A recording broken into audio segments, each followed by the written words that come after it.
Today, I am pleased to announce that Google and YouTube have agreed to pay $170 million and to implement strong conduct relief in settlement of an action. The order requires YouTube and Google to notify channel owners about their potential COPPA obligations. It also requires YouTube to develop a system or a mechanism through which channel owners must identify their child-directed content on the YouTube platform. For those who create child-directed content to upload on YouTube, the FTC considers these videos and channels to be websites or online services directed to children under the rule and thus strictly liable for compliance with COPPA.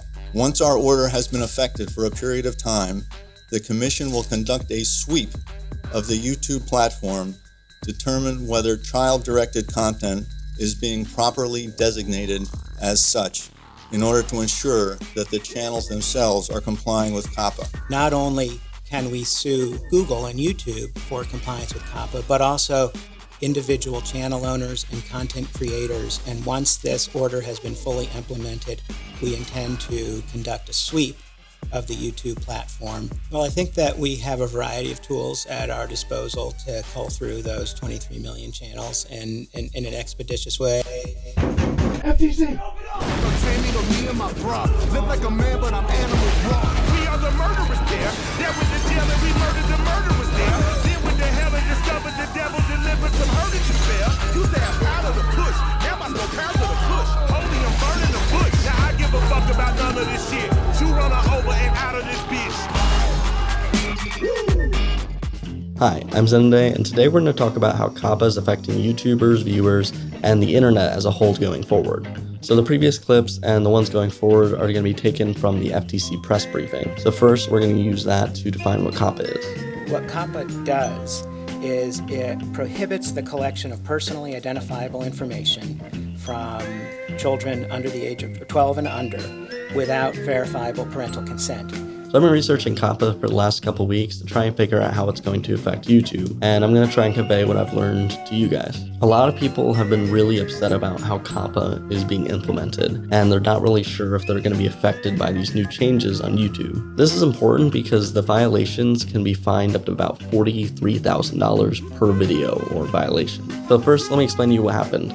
YouTube basically was selling advertisements to advertisers that were directed towards 13 and under audience. That doesn't make sense because nobody knows who's using YouTube. From what I can gather, YouTube was collecting cookies, which is the way people track you on the internet for ads, and figuring out who the audience was for 13 and under content. So what the COPPA rule more specifically does is where the content is directed to children, we are presuming that the users are 12 and under. So if you are the purveyor of child-directed content, we are presuming that your users are 12 and under and you cannot collect personally identifiable information from them without verifiable parental consent. If, however, you are a general audience platform like YouTube, you don't know what the content necessarily on your platform is. Under our rule and under the statute, you are only held liable if you have actual knowledge that the content is child-directed. So that's what we mean when we talk about strict liability for content creators, but a knowledge requirement for a general audience platform like YouTube. So if you look at all the videos designed for kids on the platform, like Baby Shark and Ryan's Toy Reviews and stuff like that, you'll see that it's tagged for children and has a lot of things that make it marked for children. When it's put on the general audience platform, not YouTube Kids, this becomes a problem because YouTube can use its cookie data as well as the tags for the video and the watch history that people are using and figure out exactly what demographic or age these viewers are. For YouTube and other third parties like it that serve ads, they can't market their ability to get child viewers on the one hand and disavow knowledge that children are using their service on the other. So after they figured out that these are kids, they were selling ads specifically designed for these kids. So the problem is targeted ads don't really follow the rules of COPPA. COPPA is basically a privacy rule to stop people and companies from tracking children. It's overall a good thing and kind of a win for privacy overall. If you think about how Google and Facebook and all those other companies are tracking everything we do. COPPA is kind of there to protect kids because they can't decide whether or not they're giving away information that they shouldn't be or don't know if they are yet.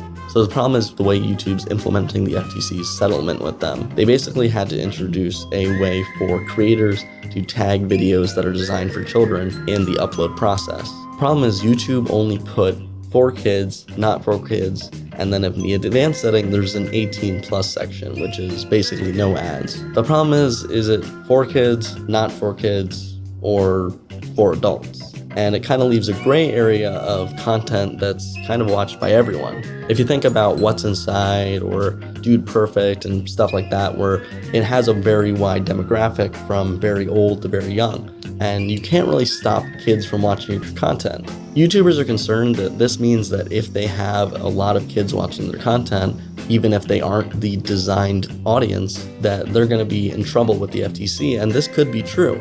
This is why a lot of people are complaining to the FTC, saying we want more clarification in the feedback of the FTC website. Now, here's where it kind of gets iffy. I think there may be some sort of conspiracy with YouTube going on. And I may be wrong. YouTube's really shitty with working with creators and other companies in the past, but the way they played this seems a little iffy.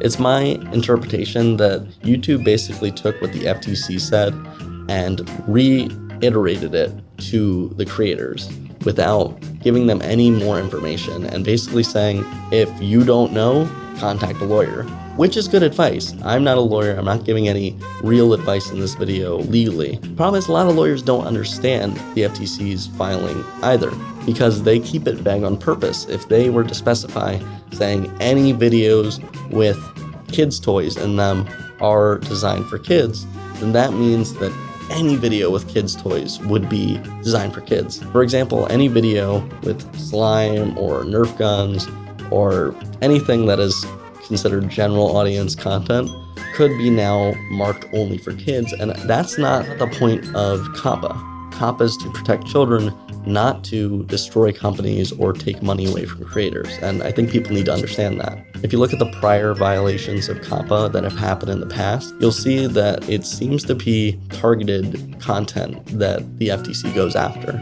Think of kids' games that are collecting data on children.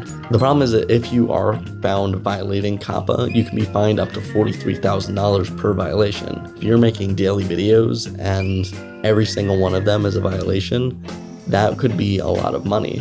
So the analogy that I think of, shooting fish in a barrel, and YouTube is the barrel and the content creators are the fish. And so it's a place where this content is centralized and essentially it's easy for us to find. Again, I don't think the FTC is trying to bankrupt you, and they even say that they're not trying to destroy people's channels. The problem is they kind of already have. So anyone that did make kids content, Ryan Toys Review, any of those very specific children content, they basically now no longer have targeted advertising, and targeted advertising is about 90% of ad revenue when it comes to YouTubers. I don't know about you, but if you lost 90% of all of your income, I would be pretty angry too. The problem is targeted ads are a violation of COPPA, and there's no really way around this. This is why I think YouTube has not said much. YouTube basically said if you have problems and want to talk to the FTC, go give them feedback, and today was the deadline. That's what's interesting. There's over 170,000 submissions of feedback for this COPPA implementation. If you go to the website for other government feedback, you'll see specifically going through COPPA, I couldn't find a single feedback that was even close to the amount of people responding. I think this is by design. If YouTube tells the FTC that they don't want to follow the laws, they can't. You can't tell the government, I don't want to follow the laws. But if you get thousands or hundreds of thousands of people to say, we don't want to follow the rules, then the government may change their mind about the way the rules are. That's the hope anyway. So maybe I'm wrong. Maybe YouTube is just terrible at PR like they usually are, and that's why they haven't added a general audience button in their selector for the upload. It seems pretty convenient that they just decided to not include some sort of general audience section. In COPPA's terms, there actually is a section for general audience content. So after doing all my research and trying to figure out who will be affected by COPPA, it doesn't look like general audience content, for example, Jake Paul, will be affected by COPPA. Even though in the past he said his audience ranges from about 8 to 16, that means that only 50% of his viewers would be underage in this case. I think COPPA is realistically looking at content that's specifically designed for children or have a very wide child appeal, maybe 80% or more of the viewers. Whether we are bringing actions against individual channel owners or content creators, I couldn't comment on here. I can't comment on any investigations that either that we have them open or that we don't have them open. Again, I'm not a lawyer, but from how COPPA's been enforced in the past, it doesn't look like they're trying to find content that is questionable. They're looking for content that is definitely designed, targeted, or widely appealing to children. So right now, we're kind of in an impasse. We don't know if COPPA realistically will affect even more YouTubers, Minecraft YouTubers, Roblox YouTubers, slime YouTubers, or, anything questionable that has children as their audience. We don't know how COPPA will actually be affecting them. In my vague opinion, it doesn't look like it should affect the majority of YouTube channels or content. That being said, if you do make kids content or content that could be specifically targeted towards kids, for example, you review toys and the toys are very appealing to children, I would definitely click the For Kids button on those videos because you don't want to be slapped with thousands of dollars in fines. But for most people and most content, I don't think you should worry about this. I don't think this will destroy the platform. I don't think this is as big a change as people think. But going forward, the FTC is definitely going to be targeting individual creators as well as other websites in the future. As he says, YouTube is like shooting fish in a barrel. There's thousands of channels that do make content directed towards children, and if they're not complying, they will be held accountable. It is possible that content creators will misdesignate. So one response to that is that's why we're conducting the sweep. The second response to that is that there will be consequences for content creators who misdesignate, including being kicked off the YouTube platform. The thing is, people that do make children content will probably be fine. If you look at Ryan's toy reviews or even Guava, who I assume will be accountable for complying with COPPA because this content is very targeted towards children, they have other things to supplement their revenue. Brand deals, product integration, selling merchandise. There's a lot of money they're making that isn't coming from ad revenue. So this really shouldn't affect their business other than the fact that comments are being disabled, push notifications are being disabled, as well as some other features. Also, YouTube hasn't really implemented any feature to give parents a way to have targeted ads. YouTube actually could collect information from children and sell it to advertisers with parents' permission. The reason YouTube doesn't do this is I think it's going to be bad for their business. If YouTube announces tomorrow that they're kind of getting rid of a portion of their audience and they're no longer making that content or selling ads, a lot of advertisers might be scared away as well as investors into the company. Even though Google is a major company, they still have to follow the rules that every other public company does, which is not pissing off investors and turning a profit. So yeah, $170 million sounds like a lot of money, but it's a lot better than YouTube having to shut down a portion of its company. If you think I'm wrong, whether this will affect YouTube more than I think it will, or if YouTube's not in the wrong and they're not actually just blatantly lying to people about why they're implementing it the way they are and how they are implementing it. And do you think that the FTC is wrong for making something like COPPA? Is it the responsibility of parents to protect children's privacy? Or do we as a society, as well as our government, to protect those who can't yet? Personally, I think COPPA is a good thing. Protecting children's privacy, whether it's their names, addresses, or in this case, cookies, I think it's better for everyone if you're not selling your soul to advertisers before you can even figure out what that is. Maybe most importantly, that this action is changing YouTube's business model. That YouTube cannot bury its head in the sand. YouTube cannot pretend that it's not aware of the content on its platform and hope to escape liability for COPPA. If it's child-directed and YouTube has actual knowledge, then they are going to be liable under COPPA. So before I was going to make this video on how the FTC's COPPA is kind of similar to the FCC's Children Protection Act that was enforced by Congress, I found that they weren't that similar because COPPA is designed to protect children's privacy, while FCC's Children Protection Act is actually designed to specifically look at children's advertising on TV, whether it has ad integration and things like that. And we might see that kind of legislation affect YouTube in the future, whether you can implement ad integration that children can't distinguish or not.